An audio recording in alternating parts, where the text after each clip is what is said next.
Genesis chapter 16. Now Sarai, Abram's wife, had borne him no children, and she had an Egyptian maidservant whose name was Hagar.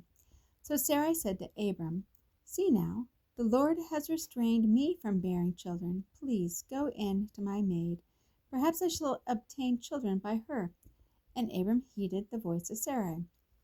Then Sarai, Abram's wife, took Hagar, her maid, the Egyptian, and gave her to her husband Abram to be his wife, after Abram had dwelt 10 years in the land of Canaan. So he went in to Hagar, and she conceived. And when she saw that she had conceived, her mistress became despised in her eyes. Then Sarai said to Abram, "My wrong be upon you. I gave my maid into your embraces, and when she saw that she had conceived, I became despised in her eyes. The Lord judge between you and me." So Abram said to Sarai, "Indeed, your maid is in your hand. Do to her as you please." And when Sarai dwelt harshly with her, she fled from her presence.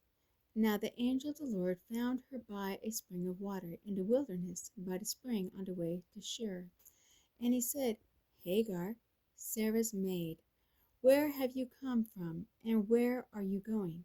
She said, "I am fleeing from the presence of my mistress Sarai." The angel of the Lord said to her, "Return to your mistress, and submit yourself under her hand." Then the angel of the Lord said to her, "I will multiply your descendants exceedingly, so that they shall not be counted for multitude." And the angel of the Lord said to her, "Behold, you are with child, and you shall bear a son. You shall call his name Ishmael, because the Lord has heard your affliction. He shall be a wild man, his hand shall be against every man, and every man's hand shall be against him, and he shall dwell in the presence of all his brethren." Then she called the name of the Lord who spoke to her, "You are the God who sees." For she said, "Have I also here seen him who sees me?" Therefore the well was called Bir Lahroi. Observe it, observe, it is between Kadesh and Bered.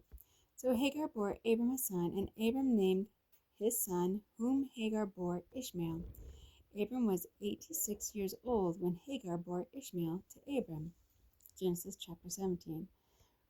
When Abram was 99 years old, the Lord appeared to Abram and said to him, "I am Almighty God. Walk between me and be blameless. Walk before me and be blameless. And I will make my covenant between me and you, and will multiply you exceedingly." Then Abram fell on his face, and God talked with him, saying, "As for me, behold, my covenant is with you, and you shall be a father of many nations. No longer shall your name be called Abram, but your name shall be Abraham, for I have made you a father of many nations. I will make you exceedingly fruitful, and I will make nations of you, and kings shall come from you. And I will establish my covenant between me and you and your descendants after you, and their generations, for an everlasting covenant, to be God to you and your descendants after you. Also, I give to you and your descendants after you the land in which you are a stranger, all the land of Canaan, as an everlasting possession, and I will be their God." And God said to Abraham, "As for you, you shall keep my covenant, you and your descendants after you throughout their generations. This is my covenant which you shall keep between me and you and your descendants after you. Every male child among you shall be circumcised, and you shall be circumcised in the flesh of your foreskin, and it shall be a sign of the covenant between me and you. He who is 8 days old among you shall be circumcised, every male child in your house, or bought with money from any foreigner who is not your descendant. He who is born in your house and he who is bought with your money must be circumcised, and my covenant shall be in your flesh for an everlasting covenant. And the uncircumcised male child who is not circumcised in the flesh of his foreskin, that person shall be cut off from his people. he has broken my covenant." Then God said to Abraham, "As for Sarai, your wife, you shall not call her name Sarai, but Sarah shall be her name. And I will bless you, and also give you a son by her. Then I will bless her, and she shall be a mother of nations. Kings of peoples shall be from her." Then Abraham fell on his face and laughed, and said in his heart, "Shall a child be born to a man who is 100 years old? And shall Sarah, who is 90 years old, bear a child?" And Abraham said to God, "Oh, that Ishmael might live before you." Then God said, "No, Sarah your wife shall bear you a son, and you shall call his name Isaac. I will establish my covenant with him for an everlasting covenant, and with his descendants after him. And as for Ishmael, I have heard you. Behold, I have blessed him, and will make him fruitful, and will multiply him exceedingly. He shall beget 12 princes, and I will make him a great nation. But my covenant I will establish with Isaac, whom Sarah shall bear to you at this set time next year." Then he finished talking with him, and God went up from Abraham. So Abraham took Ishmael his son, all who were born in his house, and all who were bought with his money, every male among the men of Abraham's house, and circumcised the flesh of their foreskins that very same day, as God had said to him. Abraham was 99 years old when he was circumcised in the flesh of his foreskin. And Ishmael his son was 13 years old when he was circumcised in the flesh of his foreskin. That very same day Abraham was circumcised, and his son Ishmael. And all the men of his house, born in the house or bought with money from a foreigner, were circumcised with him. Matthew chapter 5, verses 31 to 48. Furthermore, it has been said, "Whoever divorces his wife, let him give her a certificate of divorce."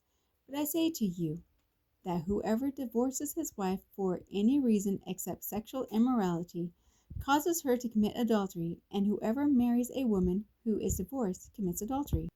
Again, you have heard that it was said to those of old, "You shall not swear falsely, but shall perform your oaths to the Lord." But I say to you, do not swear at all, neither by heaven, for it is God's throne, nor by the earth, for it is his footstool, nor by Jerusalem, for it is the city of the great King. Nor shall you swear by your head, because you cannot make one hair white or black. But let your yes be yes, and your no be no, for whatever is more than these is from the evil one. You have heard that it was said, "An eye for an eye, and a tooth for a tooth." But I tell you not to resist an evil person, but whoever slaps you on your right cheek, turn the other to him also. If anyone wants to sue you and take away your tunic, let him have your cloak also. And whoever compels you to go 1 mile, go with him 2. Give to him who asks you, and from him who wants to borrow from you, do not turn away. You have heard that it was said, "You shall love your neighbor and hate your enemy." But I say to you, love your enemies, and bless those who curse you. Do good to those who hate you, and pray for those who spitefully use you and persecute you, that you may be sons of your Father in heaven. For he makes his sun rise on the evil and on the good, and sends rain on the just and on the unjust. For if you love those who love you, what reward have you?